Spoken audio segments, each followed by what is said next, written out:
Bienvenue dans cette nouvelle explication. Aujourd'hui, on enfile la casquette de coach de haute performance et on va devoir oublier absolument tout ce qu'on pensait savoir sur la réussite financière face au graphique.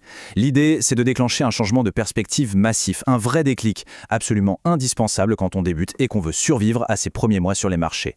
Parce que si l'objectif, c'est de passer au niveau supérieur, eh bien, il faut déjà comprendre sur quoi repose réellement la performance. Alors, plongeons directement dans le vif du sujet avec cette citation. Votre capital mental est votre premier capital en trading, avant même votre compte. Ça détruit complètement l'illusion générale, pas vrai?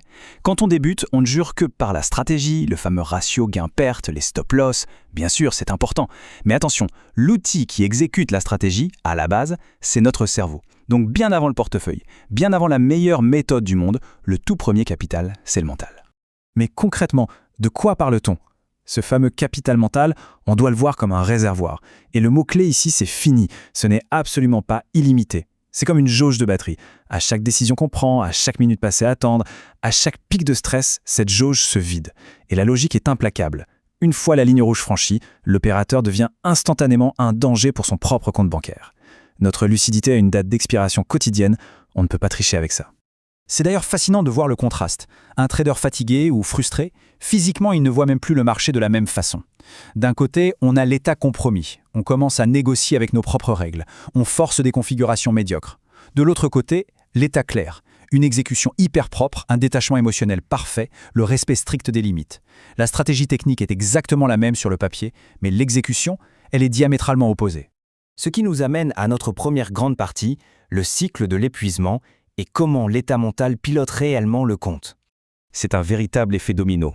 La perte financière, en fait, elle est toujours précédée d'une rupture mécanique du mental. Tout commence dans l'ombre, un état intérieur qui sature. Ensuite, boum, un clic impulsif. On n'a pas envie d'avoir tort, donc on déplace un stop. Puis, pour se refaire, on augmente la taille de la position.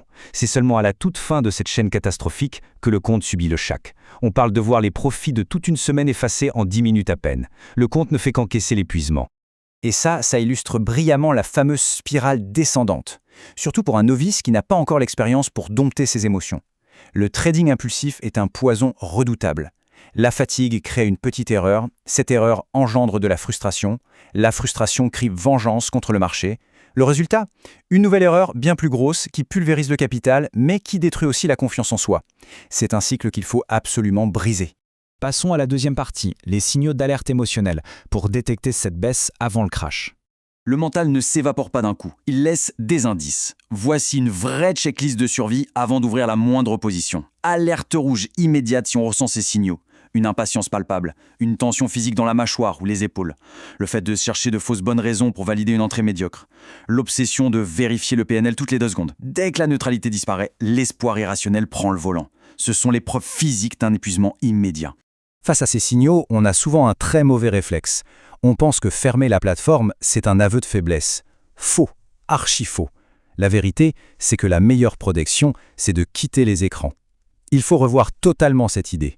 Couper sa session quand la lucidité chute, ce n'est pas fuir, c'est un acte d'intelligence opérationnelle suprême. C'est le meilleur outil de gestion du risque au monde. C'est là qu'intervient notre troisième point, le protocole d'arrêt immédiat, indispensable pour protéger le système face à l'envie frénétique de trader. Ce protocole repose sur 5 règles strictes. Règle 1, on n'attend pas d'être détruit financièrement pour faire une pause. 2, on reconnaît les signes au plus tôt. 3, on fixe une limite de perte inflexible. 4, et c'est hyper efficace si la pression monte, on applique 3 exercices respiratoires simples.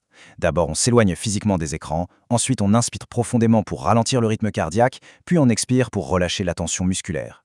Et on ne revient s'asseoir qu'en mode observation. Enfin, la règle d'or, on ne clique jamais au grand jamais pour apaiser une émotion. Donc le point crucial ici, c'est vraiment de comparer 2 attitudes face à la frustration. Le débutant se sent obligé de rentabiliser sa journée. Il reste scotché devant ses graphiques espérant qu'une opportunité va apparaître par magie. Le trader mature, de son côté, prend ses responsabilités. Il s'auto-corrige et surtout, il s'éloigne avant de commettre l'irréparable.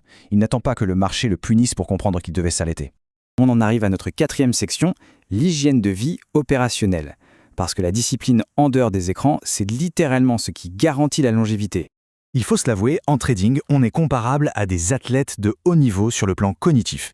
Tout comme un sportif, nos pics de performance dépendent entièrement de notre récupération.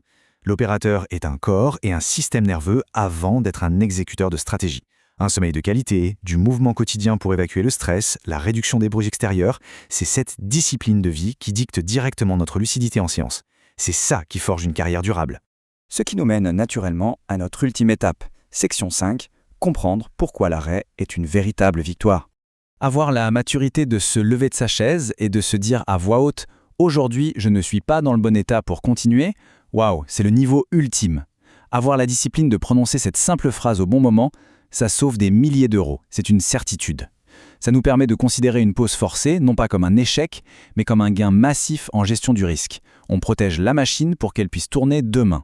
Et on termine avec cette question très provocatrice qu'on devrait tous se poser. Demain, le marché sera encore là. Mais le capital mental, lui, sera-t-il préservé? Le marché se fiche complètement de notre fatigue. Il va rouvrir demain avec son lot de pièges et de belles opportunités. La vraie question, c'est de savoir si on aura la lucidité de les saisir ou si on a tout cramé aujourd'hui sur une impulsion. Protéger notre mental, c'est protéger notre actif le plus précieux.